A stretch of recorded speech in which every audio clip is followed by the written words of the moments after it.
తర్వాత 6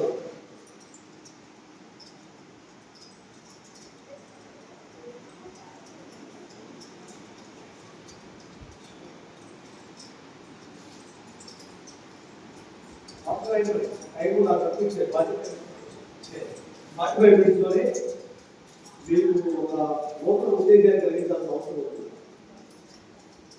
ఓకే, మీలో ఎవరికి 100కి 100% రావాలి అంటే అన్ని సబ్జెక్ట్స్ లో 100కి 100 మార్కులు రావాలని ఆశిస్తా ఉన్నారు. వారికి లెఫ్ట్ హ్యాండ్ రైట్ చేయండి. Left hand. Very good, very good, very good. ఒకసారి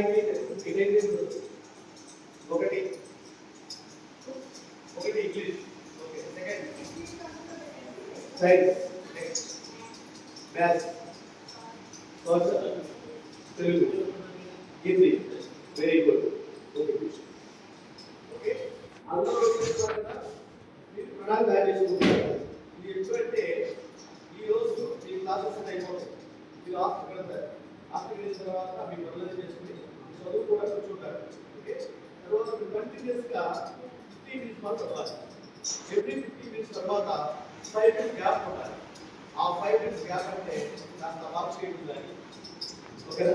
లేదు అంటే వెళ్ళి ఏదైనా ఇది రావాలి, లేదా మీకు ఏదైనా ఇష్టమైన పని చేసి రావాలి. కంటిన్యూ చూస్తే ఏమవుతుందంటే మీకు చదివింది మైండ్లో వెళ్ళడం కూర్చోదు.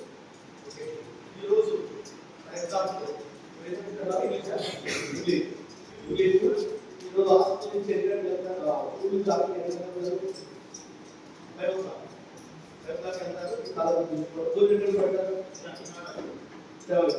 ఈ మధ్య 5:30 కల్లా మీరు ఫస్ట్ ఏం ఆలోచిస్తారంటే ఫర్ ఎగ్జాంపుల్ ఇంగ్లీష్ ఎన్ని చాప్టర్స్ ఉన్నాయి?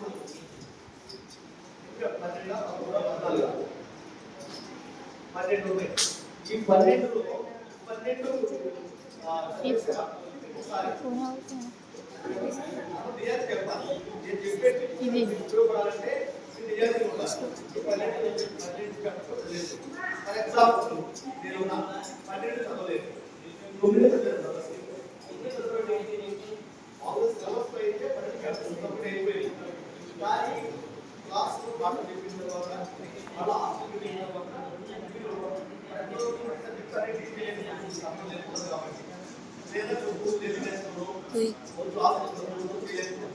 అయితే ఫర్ ఎగ్జాంపుల్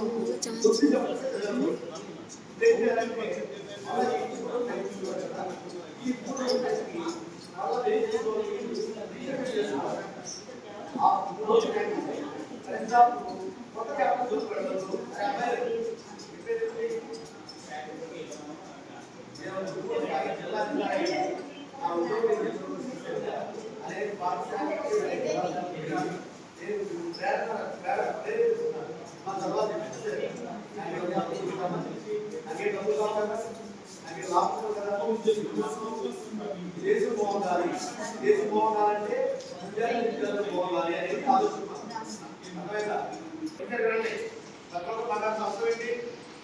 నేను కూడా ఇలాగ ఆలోచన చదువుతున్నాను. 7th క్లాస్ నుంచి 10th క్లాస్ వరకు, తర్వాత 2 సంవత్సరాలు ఇంజనీరింగ్ 1 సంవత్సరం, సోషల్ వెల్ఫేర్ హాస్టల్ చదువుతున్నాను.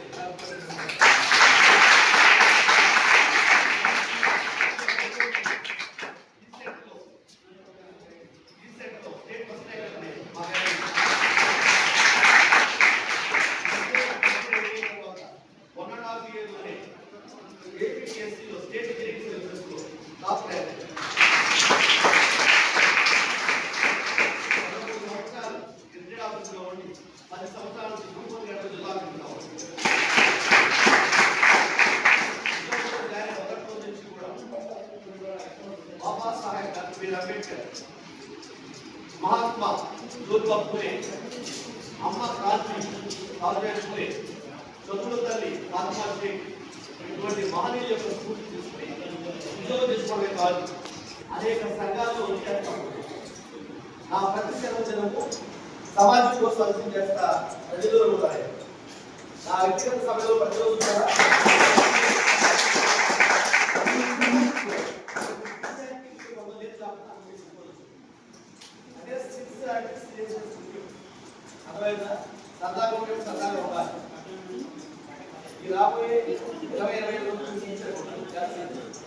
మీరు 3 days ఫస్ట్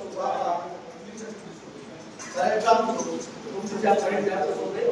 2 చాప్టర్స్ ప్రిపేర్ అయ్యారు. కొత్త పాయింట్ జోన్ వెళ్ళకూడదు. కొత్త నేర్చుకోవాలని చెప్పేసి కొన్ని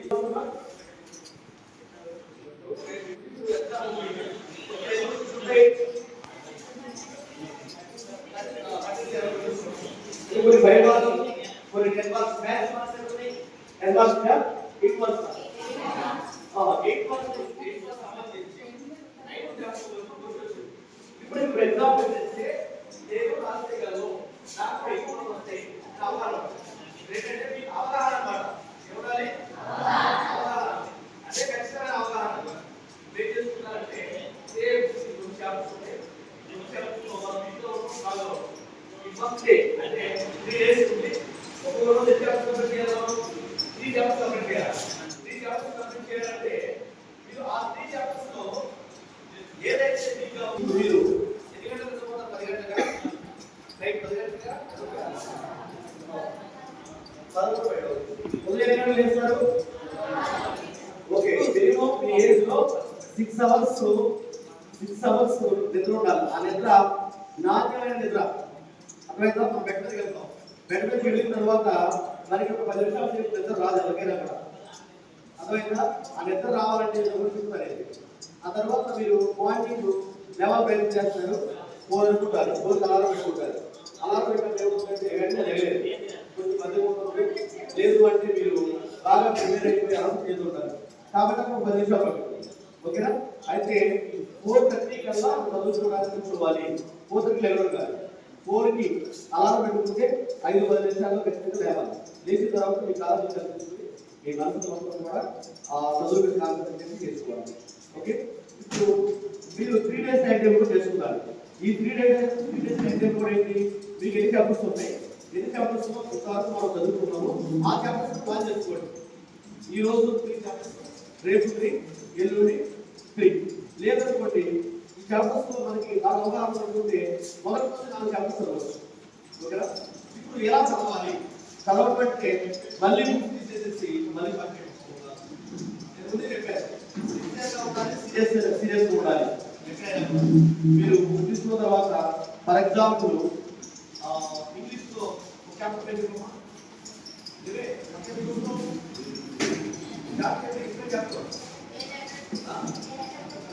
ఓకే, లెటర్ టు గాడ్. దేవుడు లెటర్ రాస్తున్నా. ఓకే, ఇప్పుడు లెటర్ టు గాడ్ అని చెప్పేసి మనం అనుకుని దాంట్లో ఒక 5 క్వశ్చన్స్ ఉన్నాయి. ఈ 5 క్వశ్చన్స్ మన ఆన్సర్ చెప్పేసి మీరు మాత్రం గుర్తించుకోవాలి. ఒకసారి విన్నారా? ఎలా మాట్లాడకండి, గుర్తించుకోవాలి. చదివే విధానం ఇది. గుర్తించడం మీకు ఏమవుతుందంటే ఆ చాప్టర్ మీద ఒక పట్టణంలో మీకు తెలుస్తుంది. అప్పుడు మీరు తర్వాత పక్కన తర్వాత అర్థం కాదు. ఒకటో క్వశ్చన్లో సుమారుగా 10 సెంటెన్స్లు ఉన్నాయి. ఆ 10 సెంటెన్స్లో 5వ సెంటెన్స్ పలానా పేజీలో రైట్ సైడ్ ఉండే 2 పదాలు అన్న బుక్ వస్తుంది. ఎందుకంటే సిన్సియర్గా చదివే వాళ్ళకి ఏమవుతుందంటే మనం గుర్తించుకుంటామంటే కళ ఉంటే పేపర్ అనిపిస్తుంది. మీ కళ్ళు చూసుకున్నా కూడా మీ కళలో ఆ బుక్ లో ఉన్న పేజ్ కనిపిస్తూ ఉంటుంది. ఆ పేజ్ కూడా వేసుకుంటే ఆ రిలీజియన్ ఉంది. ఆ రిలీజియన్ పదం గుర్తులేదు కాదు, కానీ పదం అని గుర్తించుకుంటూ ఉంటాం. ఇప్పుడు ఈ రోజు మీరు ఎగ్జామ్ రాస్తున్నట్టుగానే గుర్తించుకుంటే ఏమవుతుందంటే ఎక్కడ ఏ అక్షరాలు మీకు గుర్తులేవో అర్థమవుతుంది. అప్పుడు మీరు ఏం చేస్తారు? మీకు చదివే చదువు కాదు, రివ్యూ అంటారు. అంటే సమీక్ష. మామూలుగా పాఠశాల ఏమంటారు? రివైజ్ చేసుకుంటూ అంటారు. ఓకేనా? ఇది చదివే విధానం. ఎంతమంది పాటిస్తారు చెప్పండి? Left hand raising, left hand. Okay, right hand raising మనం ఎప్పుడు కూడా మీ ఎందుకంటే పైన ఉండాలి. హ్యాండ్ పైన ఉండాలి. ఎంతవరకు హ్యాండ్ పైన వెళ్తే అంతవరకు మనం ఒకసారి కూడా మీ లెఫ్ట్ హ్యాండ్ రైజ్ చేయడం కూడా రైట్ డౌన్ చేయండి. రైట్. ఇప్పుడు చెప్పిన వాటికి ఎంతమంది అర్థమైంది? ఒకసారి మళ్ళీ నేను రివైజ్ చేస్తాను. 17వ తారీఖు నుంచి మీకు ఎగ్జామ్స్ ఉన్నాయి. మార్చి 16, 17 తెలుగు ఎగ్జామ్ నుంచి మళ్ళీ టైం చేసుకోవాలి. అక్కడ మీకు 14 టైం ఉంది. ఈ రోజు నుంచి ప్రారంభించుకుంటే ఈ నెలలో 4 రోజులు టైం ఉంది. 18 రోజులు 6 సబ్జెక్టులు 6 ఇంటూ 18. కాబట్టి మీరు రోజుకి మూడు రోజులు సబ్జెక్ట్ తీసుకోవాలి. అది ఎలా తీసుకోవాలంటే మీరు ఏదైతే వీక్ గా ఉన్నారో ఆ యొక్క సబ్జెక్ట్ ని ఈ 3 రోజులు తీసుకుంటున్నారు. సబ్జెక్ట్ తీసుకున్న తర్వాత దాంట్లో సుమారుగా 10, 12, 15 చాప్టర్స్ ఉన్నాయి కాబట్టి ఆ చాప్టర్స్ లో ఇప్పటి వరకు మీరు ఏదైతే చదివారో మీకు ఏదైతే అవగాహన ఉందో కొత్తగా చదవకుండా దాని మీద మాత్రమే కాన్సన్ట్రేట్ చేయాలి. దాంట్లో కూడా డిజైన్ చేసుకోవాలి. ఆ 10, 12 చాప్టర్స్ ఉంటే వాటిలో ఎన్ని చాప్టర్స్ మీద మీకు అవగాహన తెలుసుకుని ఆ చాప్టర్స్ లో మీరు ఎక్స్పీరియన్స్ ఉన్నారో అక్కడ ప్రారంభించాలి. చాలా మంది సబ్జెక్ట్ అంటే మీకు బాగా ఆసక్తి కలిగిన బాగా ఎక్కువగా మార్క్స్ వస్తే దాని మీద కాన్సన్ట్రేషన్ అది స్టార్ట్ చేస్తారు. దానివల్ల మీకు ఉపయోగం లేదు. మీతో ఉన్న మీకు ఇంకా మీకు అయిపోతారు అక్కడ పడుతూ ఉంటారు. ఓకేనా? ఓకే. కాబట్టి ఇప్పుడు ఈ రోజు ఎవరెవరైతే మీకు తీసుకుంటున్నారో ఒకసారి బయట అనుకోండి. ఫిక్సెడ్ కూర్చోండి, సీరియస్ కూర్చోండి, ఎలర్ట్ గా ఉండండి. ఓకే, మీరు సాయంత్రం సబ్జెక్ట్ ప్రారంభించేటప్పుడు ఒక్క లక్ష్యం పాటు మౌనంగా ప్రెసెంట్గా ఒక్క రిటారా కూర్చొని ఒకసారి మీ లక్ష్యాన్ని తీసుకోవాలి. మీ లక్ష్యం ఏంటంటే మీరందరూ కూడా 14, 15, 16 సంవత్సరాల వయసు ఉన్న మధ్యలో ఒక నెల నడుచుకుంటున్నారు. ఓకేనా? నేనైతే 14 సంవత్సరాలకే నా 10th క్లాస్ అయిపోయింది. నెక్స్ట్ డియూగా పరీక్షల ద్వారా వాళ్ళైతే 15 సంవత్సరాలు అయితేనే మనకి ఎలిజిబిలిటీ వస్తుంది. 10th క్లాస్ ఎగ్జామ్ రాయడం వాటికి అందుకే కొంతమంది పిల్లలకి ఉంటాం. చూసుకోండి, మీకు 2 రకాల లక్ష్యాలు ఉంటాయి. ఒకటి ఏంటంటే సమీప లక్ష్యాలు, అంటే స్వల్పకాలిక లక్ష్యాలు. రెండవది దీర్ఘకాలిక లక్ష్యాలు. ఈ స్వల్పకాలిక లక్ష్యం ఏంటంటే మార్చి 17వ తారీఖు నుంచి ఏప్రిల్ 1వ తారీఖు వరకు నిర్వహించబడే 10th క్లాస్ లక్ష్యంలో మీరు చురుగ్గా పార్టిసిపేట్ చేసి అక్కడ విజయం సాధించాలని. తర్వాత 10th క్లాస్ విజయవంతంగా కంప్లీట్ చేసిన తర్వాత ఇంటర్మీడియట్ కంప్లీట్ చేసి లేదా ఇంటర్మీడియట్ సమానమైన 2 సంవత్సరాలు పూర్తి చేసి ఆ తర్వాత డిగ్రీ అంటే ఒక అర్హత పట్ట యోగ్యత అర్థం. ఆ 3 సంవత్సరాలు ఎనీ డిగ్రీ, అది ఏ డిగ్రీ అయినా కావచ్చు, ఇంజనీరింగ్ డిగ్రీ కావచ్చు, మెడిసిన్ డిగ్రీ కావచ్చు, ఒకటి 3, 4, 5 డిగ్రీ ఉంటే లా కావచ్చు. అయితే అది కంప్లీట్ చేసుకున్న తర్వాత పీజీ 2 సంవత్సరాలు కంప్లీట్ చేసుకున్న తర్వాత మధ్యలో కూడా పిహెచ్డి కంప్లీట్ చేయాలి అని ఆలోచన ఉండాలి. అదేంటంటే 2 సంవత్సరాలు ఇంటర్మీడియట్, 3 సంవత్సరాలు డిగ్రీ, తర్వాత 2 సంవత్సరాలు పీజీ, ఆ తర్వాత 3 సంవత్సరాలు పిహెచ్డి. అంటే ఇక్కడి నుంచి 10 సంవత్సరాల పాటు మీరు చదివితేనే ఒక స్థాయిలో పెడతారు. ఆ తర్వాత ఏంటంటే ఆ తర్వాత మీరు మీ జీవితంలో ఏ స్థాయిలో ఉండాలనుకుంటున్నారు, అంటే ఏ పదవిలో ఉండాలనుకుంటున్నారు, ఏ హోదాలో ఉండాలనుకుంటారు, ఏ ఉద్యోగంలో ఉండాలనుకుంటారు, మీరు ప్రయాణం చేసేటప్పుడు బాగా చేయాలనుకుంటారా, సైకిల్ మీద చేయాలనుకుంటారా, నడిచి వెళ్ళాలనుకుంటున్నారా, ఫ్లైట్లో చేయాలనుకుంటున్నారా, ఎలా బోర్డులో చేయాలనుకుంటున్నారా, అంటే మీ స్థానం మీరు ఆ 10 సంవత్సరాల తర్వాత చాలా జాగ్రత్తగా నేను చెప్పేటప్పుడు ఊహించుకోవాలి. 10 సంవత్సరాలు అయింది, మీకు 20 సంవత్సరాలు వచ్చింది, మీకు అయిపోయింది, మీరు ఆ రోజు స్థాయిలో నిలబడాలి అని అనుకోవాలి. ఓకేనా? ఓకే ఓకే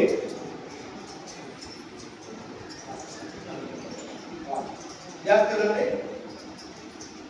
అయితే మీ అందరికీ లక్ష్యం ఉండాలి. అంటే మీకు ఒక శాస్త్ర లక్ష్యం ఉంటేనే తాత్కాలిక లక్ష్యాన్ని సాధిస్తారు. ఆ శాస్త్ర లక్ష్యం అనేది ఎలా ఉంటుంది?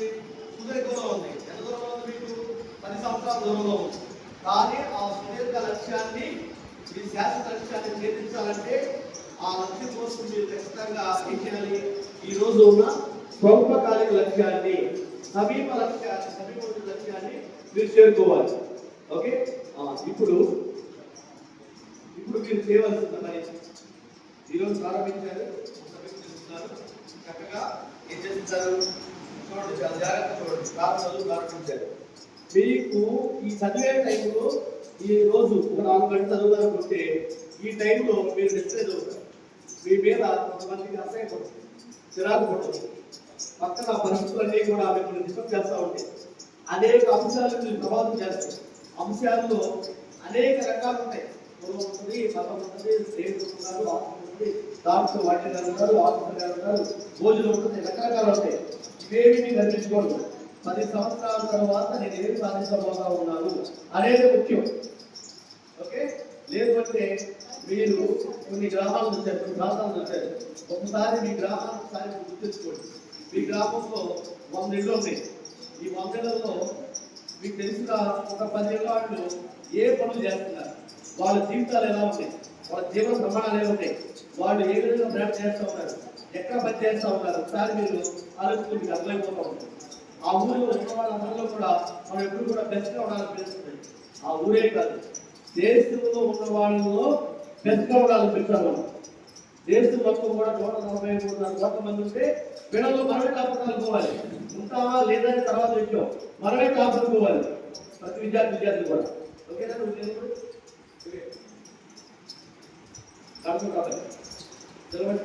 కూర్చోవాలి. ఈ లైఫ్ ఏంటంటే goal or aim or ambition or target. గట్టి చెప్పు. పోలీస్ అవ్వాలి. ఏమవ్వాలి? పోలీస్ అవ్వాలి. పోలీస్ ఏమవ్వాలి? రేపు 10th క్లాస్ ఎగ్జామ్ సంబంధించిందే చెప్తున్నా. అర్థమైందా? చెప్పమ్మా. పోలీస్ ఏమవ్వాలి? ఈ బ్యాగ్ లేదు, కూర్చో కూర్చో. కష్టపడాలి. నేను అనేక సార్లు మీ మేడమ్స్ విప్లవ మేడం గారు, మిగతా మేడం గారు మీ రాష్ట్రంలో వాటిని చూస్తే ఒక 10-15 సార్లు నేను వచ్చిన మిమ్మల్ని మోటివేషన్ చేసి వెళ్ళాను. నేను ఎక్కువగా మోటివేషన్ చేసేటంటే లక్ష్యం గురించి చెప్తానమాట. ఏం మా యాంబిషన్ టార్గెట్. లక్ష్యం ఉండాలి. ప్రతి 5 సంవత్సరాలు, ప్రతి 5వ తరగతి పూర్తి చేసుకున్న ప్రతి విద్యార్థికి అంటే 10 సంవత్సరాల వయసు ఉంటుందంటే ఖచ్చితంగా మనకి ఒక లక్ష్యం ఉండాలి. ఆ లక్ష్యం స్పష్టంగా ఉండాలి. నేను పోలీసు అవుతాను. పోలీస్ అంటే ఏంటి? కానిస్టేబుల్ అవ్వచ్చు, ఐపీఎస్ అవ్వచ్చు. కానిస్టేబుల్ అవుతారంటే కాకపోవచ్చు. కాబట్టి ప్రతి రంగంలో కూడా మన టార్గెట్ ఏ విధంగా ఉంటుందా? ఎవరుకోవాలి? ఐపీఎస్. సివిల్ సర్వీసెస్ లో ఐపీఎస్ డైరెక్ట్ ఆఫీసర్, డైరెక్ట్ గా నేషనల్ లెవెల్ ఆఫీసర్ అన్నమాట. ఓకే, నేను ఎవరైనా అడగవచ్చు. నేను ఎవరు అడుగుతానంటే మీరు ఎవరైతే కాన్సన్ట్రేషన్ చేయట్లేదో, ఎవరైతే నిర్లక్ష్యం ఉన్నారో, ఎవరైతే అసక్తిగా ఉన్నారో, ఎవరైతే బెంగాలు ఉన్నారో అటువంటి వాళ్ళు ఎవరు సిన్సియర్ ఉంటారు. ఒకరిద్దరు సిన్సియర్ ఉన్న వాళ్ళు అడుగుతారు. చెప్పమ్మా, పెద్ద దేవుడు డాక్టర్ అప్లికేషన్ షాప్కి వస్తే ఓకేనా? చూడండి, అంటే నేను వేరే సందర్భంలో అయితే వేరే ఇప్పుడు మాత్రం సిన్సియారిటీ అంటే స్పష్టం ఉండాలి. మనం ఏం చేయాలనుకున్నామో దాంట్లో స్పష్టం ఉండాలి. నేను చిన్నప్పటి నుంచి ఇంజనీర్ అవ్వాలనుకునేవాడు. మా తాతగారు ఇంజనీరింగ్ పాఠం చెప్పేవాడు, అలాగనేవాడు మా తాతగారు. అంటే నేను ప్రొఫెసర్ కావాలనుకున్నా, అంటే ఇంజనీరింగ్ దాంట్లో ప్రొఫెసర్ కావాలనుకున్నా.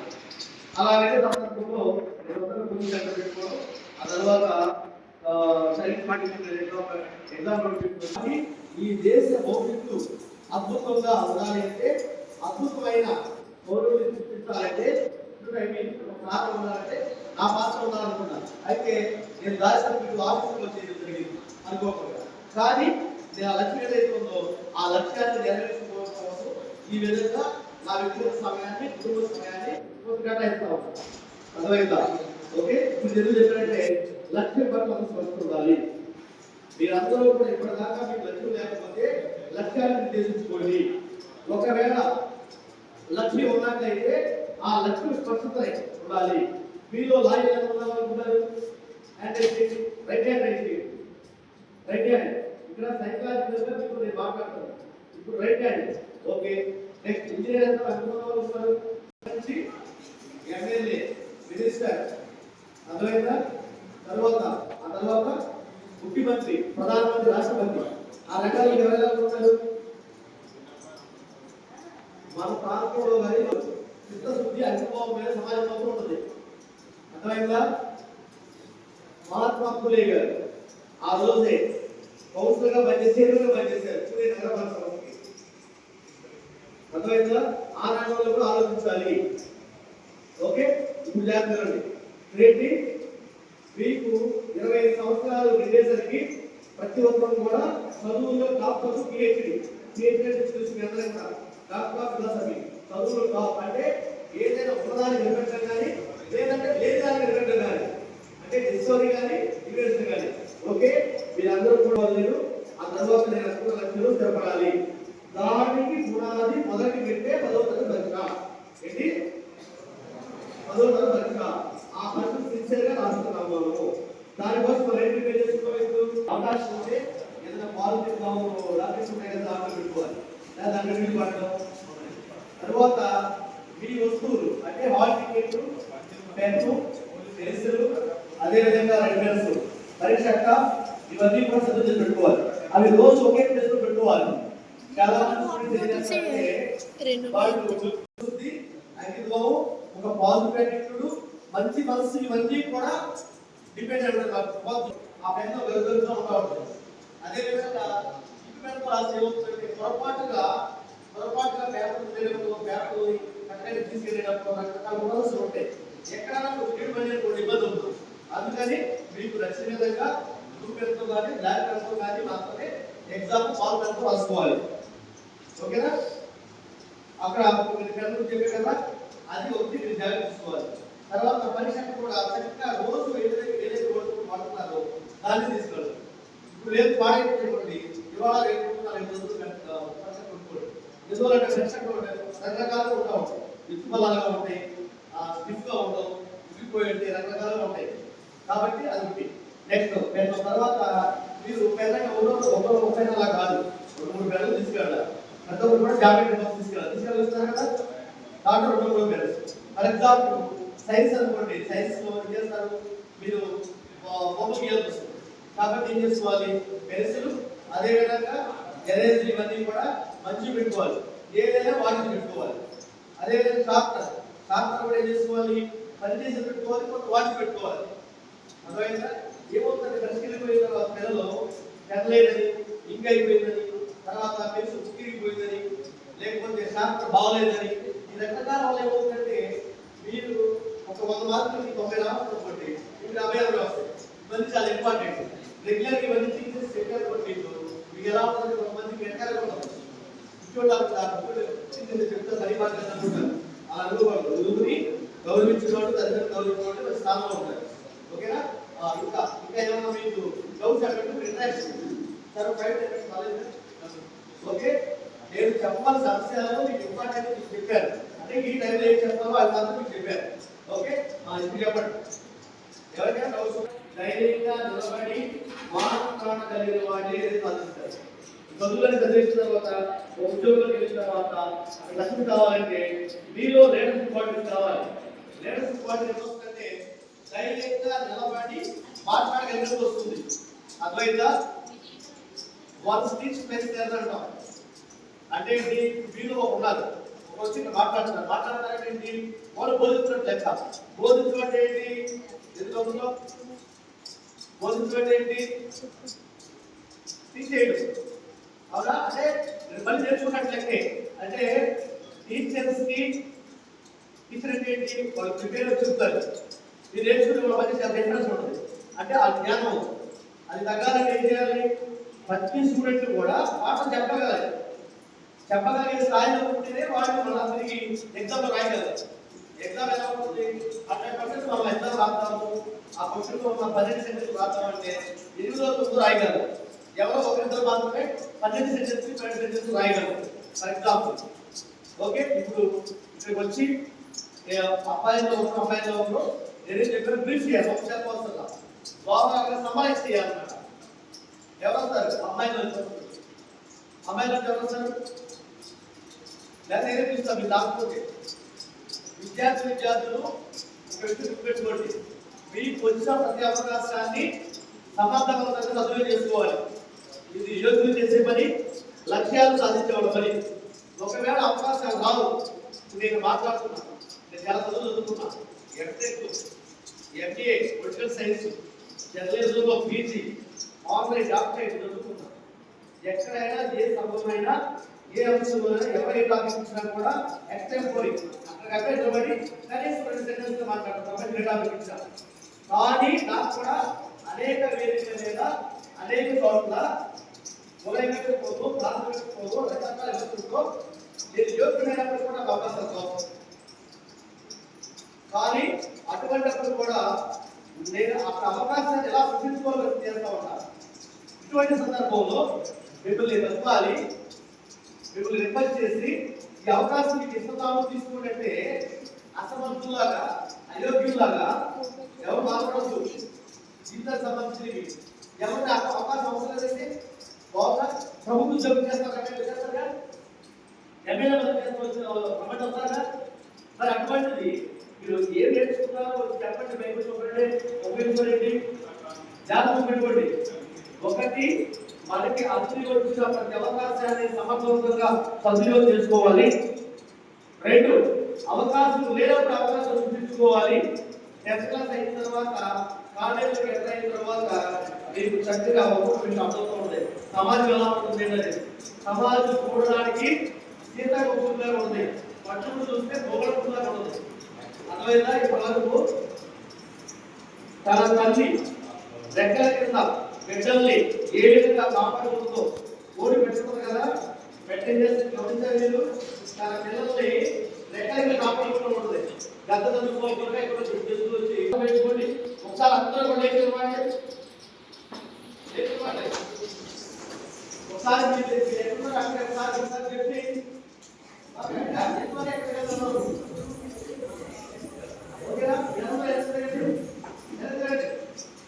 ఆ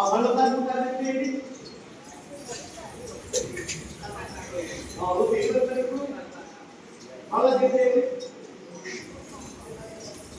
very good, very good, very good. Okay, rhythmic clap, rhythmic clap. 1 2 ఎవరు ఇప్పుడు వేరు కొడుతున్నాడు చూడండి. మళ్ళా 1 2 మళ్ళా 1 2 3 అది ఓకేనా? ఇప్పుడు ఎవరికి వచ్చి 2 నిమిషాల పాటు నేనే విషయం చెప్పాను నేను విషయం చెప్పిన విషయం మాకు అర్థమని అని అమ్మాయిలు చెప్పాలి. నా యొక్క పరిశీలనలో అబ్బాయిని ఎప్పుడు 70 నిమిషాలప్పుడు అబ్బాయి పాల్చుకునేవాడు. అమ్మాయిని పాల్చుకున్నారు రంగాలు.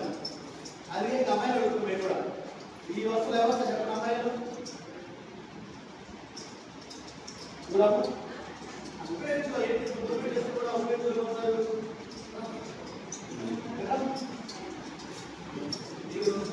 సమయిస్తున్నారు. ఈ 2 నిమిషాల్లో అందరికీ చెప్పాలి. నేనేం చెప్తే నీకేం అర్థమైంది.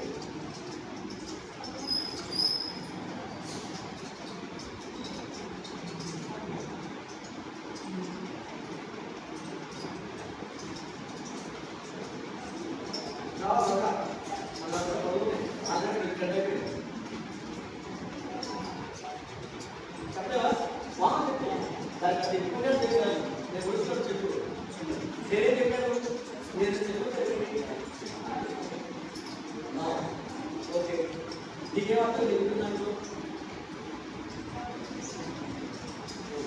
నేను చెప్పినప్పుడు నీకేం వస్తాను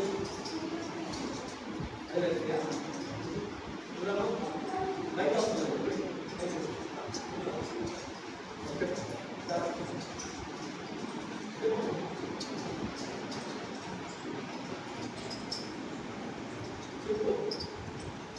నేను వచ్చి టెక్నాలజీ వల్ల ఇప్పుడు మీ దేవాలయాన్ని దాంట్లో చేయలేదు. అవి మీకు ఉపయోగపడితే ఉపయోగం లేదా? ఏ వారికి ఉపయోగపడతాయి? ఎట్లా జనరలైజ్ చేయడం కాదు. ఈ అంశం ఉపయోగపడుతుంది, ఈ అంశం నాకు ఇప్పుడు తెలియదు. ఫర్ ఎగ్జాంపుల్ తెలుగు గురించి చెప్పాను, అది నాకు అది అలా చెప్పాలి. చెప్పు ఒక పాయింట్ కూర్చో, వేరే వాళ్ళు బయట వస్తారు.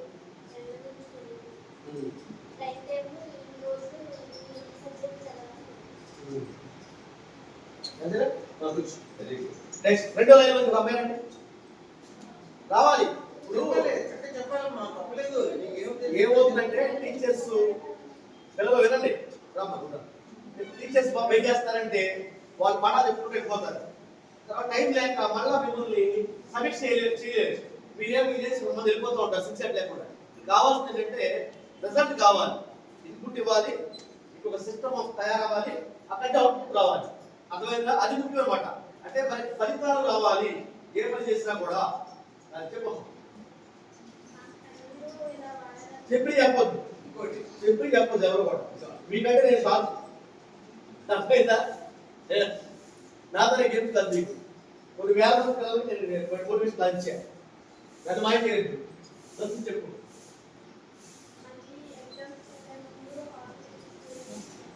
ఓకే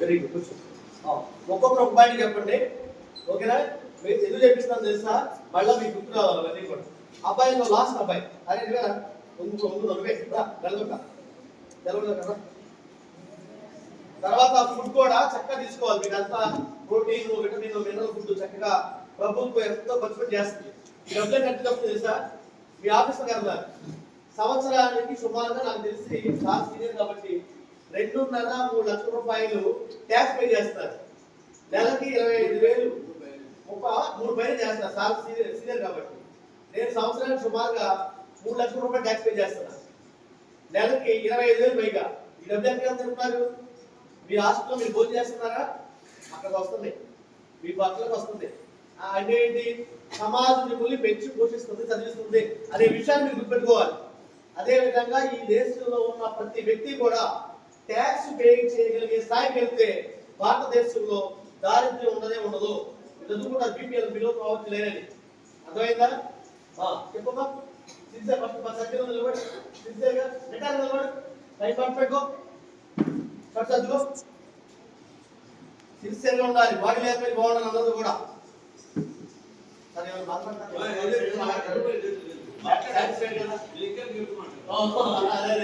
నేను వాళ్ళు జోగిలో ఉండి మనపట్టుకోవాలి కానీ సిన్సియర్ ఉండాలి రూమ్ లో రోమల్లా ఉండాలి చెప్పింది ఏది నీకు నచ్చింది బాగా ఇంకా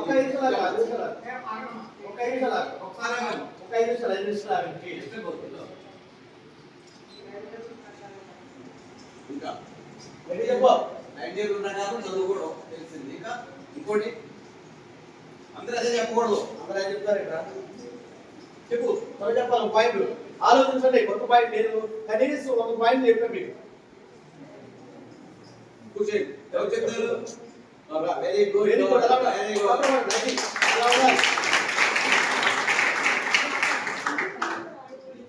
వెరీ గుడ్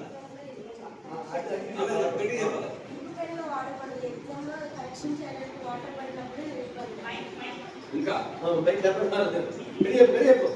ఇంట్లో మీ చేతితో తమ్ముతో ఓడతారు కదా చెప్పినట్టుగా చెప్పు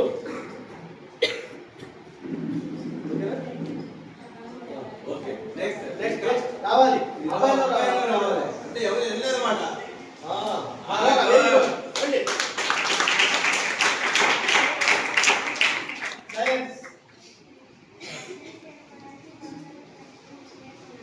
వెరీ గుడ్ చెప్పు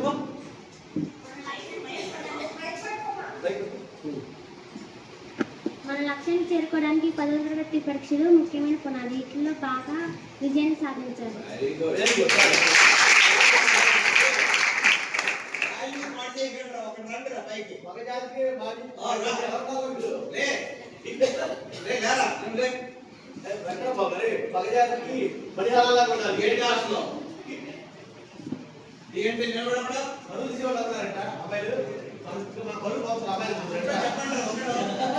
ఏమి లేదు వెరీ గుడ్ వెరీ గుడ్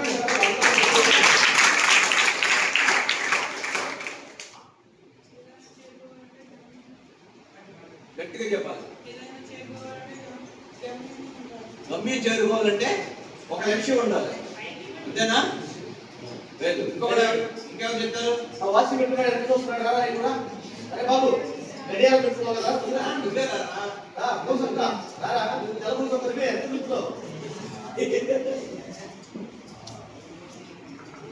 ఈ రోజు చాలా కష్టపడి మేడం గారు మీ రాష్ట్ర వెల్ఫేర్ ఆఫీసర్ కష్టపడి ఈ మోటివేషన్ క్లాసులు ఏర్పాటు చేశారు చాలా జిల్లా ఆఫీసర్ ఆయన ఎంతో కష్టపడి గొంతు తీసుకుని గట్టిగా చెప్పారు చక్కగా అర్థమయ్యేలాగా మరి అది ఉపయోగపడాలంటే ఆయన ఏం చెప్పారు అనేది ఒక పాయింట్ మనకు ఆకట్టుకుంది అని చెప్పాలి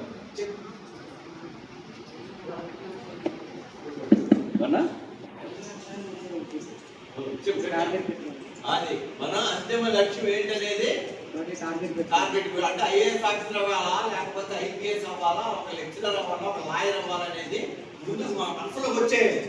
లేకపోతే పెద్ద బిజినెస్ మ్యాన్ అవ్వాలా, బిజినెస్ మ్యాన్ అవ్వాలన్నా కూడా చక్కగా చదువుకోవాలి. ఓకేనా? చెప్పు, గట్టి చెప్పు. మన అంతిమ లక్ష్యం అంటే టార్గెట్ ఇంకా చెప్తారు, ఇంకా చెప్పలేరా అమ్మాయిలు ఉన్నారా? మేడం మీరే చెప్పండి, ఎవరు చెప్తారు చక్కగా? ఓకే, ఆ నాన్నగారి కోరిక, ఆయన కోరిక. ప్రొఫెసర్ గా సెటిల్ అవుతే ఏంటి, ఒక టీచర్ గా సెటిల్ అవుతే ఏంటి, చాలా మందికి చాలా విషయాలు, కొత్త కొత్త విషయాలు సాధన చేయొచ్చు, వాళ్ళు అభివృద్ధిలోకి తీసుకురావచ్చు అనే భావం అన్నమాట. కానీ ఆయన ప్రొఫెసర్ కావాలి, లెక్చరర్ ఇవ్వాలి, స్పీచ్ ఇవ్వాలనే లక్ష్యం ఆయనకి సాధ్యం కాలేదు. కాబట్టి మంచి పోస్ట్ సంపాదించారు గవర్నమెంట్ లో, ఒక డిస్ట్రిక్ట్ ఆఫీసర్ పోస్ట్ చేస్తూ కూడా సరే సాటిస్ఫై అయిపోయి జాబ్ వచ్చేసారు. ఆయనకు కార్ ఇస్తారో, ఒక అటెండర్ ఉంటారో, మంచి డ్రైవర్ అందరూ ఉంటారో, ఒక రూమ్ హౌస్, మంచి హౌస్ కూడా ఉంటుంది.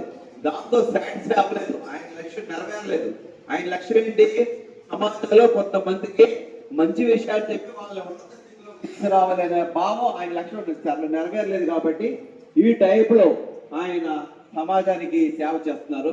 Very very thank you so much sir. మరి ఇంకా ఒక 2 నిమిషాలు చెప్తాను నేను. మానవుని యొక్క జీవితకాలం ఎంతకాలం ఉంటుంది, ఎన్ని సంవత్సరాలు ఉంటుంది? ఎవరైనా చెప్పండి, నిలబడకుండా అమ్మాయిలు యాక్టివ్ ఉండాలి. నిలబడు. ఎన్ని సంవత్సరాలు బ్రతుకుతాం మనం? నిలబడు.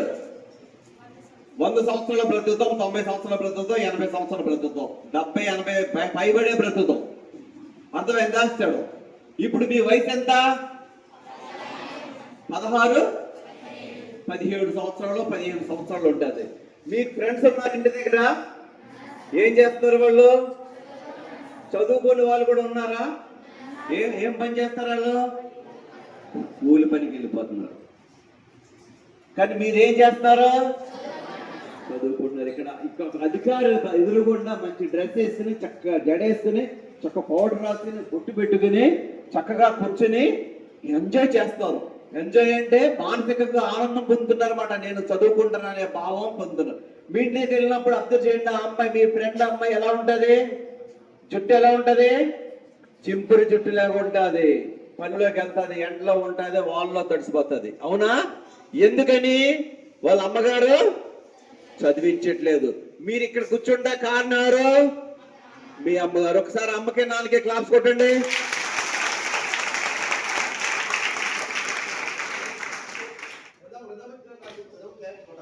అర్థమైందా? కాబట్టి ఇక్కడ కూర్చుని మనం చదువుకుంటే కారణం అమ్మ నాన్న. మా అమ్మగారు, మా నాన్నగారు కూలి పని చేస్తున్నారు, ఏదో ఫ్రూట్స్ అమ్ముతున్నారు, పువ్వులు అమ్ముతున్నారు, వ్యవసాయ కూలి పనికి వెళ్తున్నాం. నా పిల్లలు అలా వ్యవసాయ కూలి పనికి వెళ్ళకూడదు, ఎండలో ఎండకూడదు, వర్షంలో తడకూడదు, షూట్ వేసుకోవాలి, చక్కగా టక్ చేసుకోవాలి, మంచి ప్యాంట్ వేసుకోవాలి, షూ వేసుకోవాలి, ఏసీ రూమ్ లో కూర్చొని జాబ్ చేయాలనే భావంతో వాళ్ళు కష్టపడుతూ మంచి మంచి డ్రెస్సులు కొడుతూ, మంచి డ్రెస్సులు మేము యూనిఫామ్ ఇస్తాం, మంచి డ్రెస్సులు కొడుతూ మీకు కావాల్సినటువంటి అలంకరణ సామాగ్రి అంటే అన్ని అందిస్తూ రోజుకి 500 కూలి పని చేస్తూ ఇక్కడ జాయిన్ చేశారు. మీరు మీ పరిస్థితి అలా ఉండకూడదు అనే భావంతో అది మర్చిపోకూడదు. మనిషి జీవిత కాలం 80 సంవత్సరాలు, 90 సంవత్సరాలు అన్నారు. మనం ఎంతకాలం కష్టపడతాం? మనకి వయసు 23, 20 సంవత్సరాలు వచ్చేంత వరకు చాలా కష్టపడాలి. ఇలా కూర్చొని చదవడం, మా సార్ చెప్పింది ఏంటో, స్కూల్కి వెళ్ళి మాస్టర్ చెప్పిందంటే వచ్చేకాదు రాసుకోవడం, చదవడం, మేడం ఏదో మాట్లాడతారు, వచ్చిన ఆఫీసర్లు ఏదో మాట్లాడతారు, సార్ ఏదో 2-3 తిరిగేదో సిగ్గుపడతారు, ఏదో అంటే సిగ్గు అనిపిస్తుంది, మీకు అనిపిస్తుంది, బాధ, అవన్నీ కష్టాలే. ఇవన్నీ లేకుండా చక్కగా సినిమాకి, సినిమాకి మంచి కష్టం తిరిగితే చాలా ఆనందంగా ఉంటుంది. కానీ ఈ కష్టాన్ని కనుక మీకు 23 సంవత్సరాలు వచ్చేంత వరకు అనుభవిస్తే ఒక జాబ్ అనేది సంపాదిస్తారు. 24వ సంవత్సరం నుంచి మీకు జాబ్ వస్తుంది. ఆ తదుపరి ఎలా ఉంటారు మీరు? లైఫ్ అంతా హ్యాపీ కొట్టి ఏసీ రూమ్ లో పెడతారు. నేను ఎండలో తిరగను, నాకు ఏసీ కార్ ఉంది, ఏసీ కార్ ఇంటికి వెళ్తాను, ఇంటి దగ్గర ఏసీ రూమ్ ఉంది. ఎందుకంటే నాకు 23 సంవత్సరాలు వచ్చేంత వరకు చాలా కష్టపడ్డాను. డ్రెస్సులు లేవు, సరైన తిండి లేదు, మీకు ఇంకా మంచి తిండి పెడతాము. సార్ చెప్పినట్టుగా మేమందరూ ట్యాక్స్ కడుతున్నాం, మీ నాన్న మా అమ్మగారు కూడా ట్యాక్స్ కడతారు, కొంత మీ లెవెల్కి మీరు ట్యాక్స్ కడతారు, కొంత కడతారు కదా, కరెంట్ బిల్లు అయ్యి కడతారు, అది కూడా ఆ సొమ్ము కూడా మీ హాస్టల్కి ఖర్చు పెడతారు.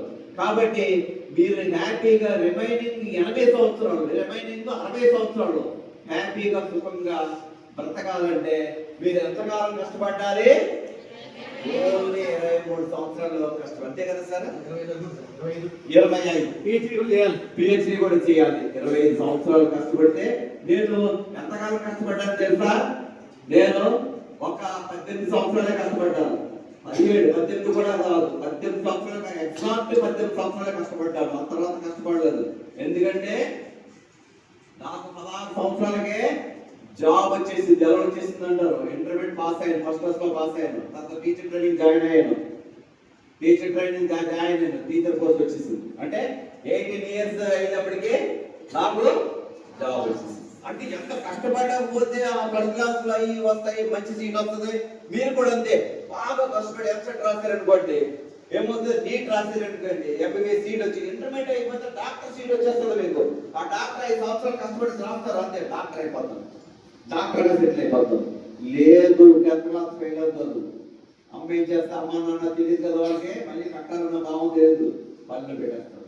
మళ్ళీ రిమైనింగ్ 80 సంవత్సరాలు కూడా మళ్ళీ మామూలే. అమ్మ నాన్న, తాత, అమ్మమ్మ, నాన్నమ్మ అందరూ ఏ విధంగా కష్టపడ్డారో మనం కూడా అలాగే. లేదు కష్టపడి చదివేసి జాబ్ సంపాదించేస్తారా? మీరు, మీ పిల్లలు, మీ తరం అందరూ కూడా ఇంకా ఉండగా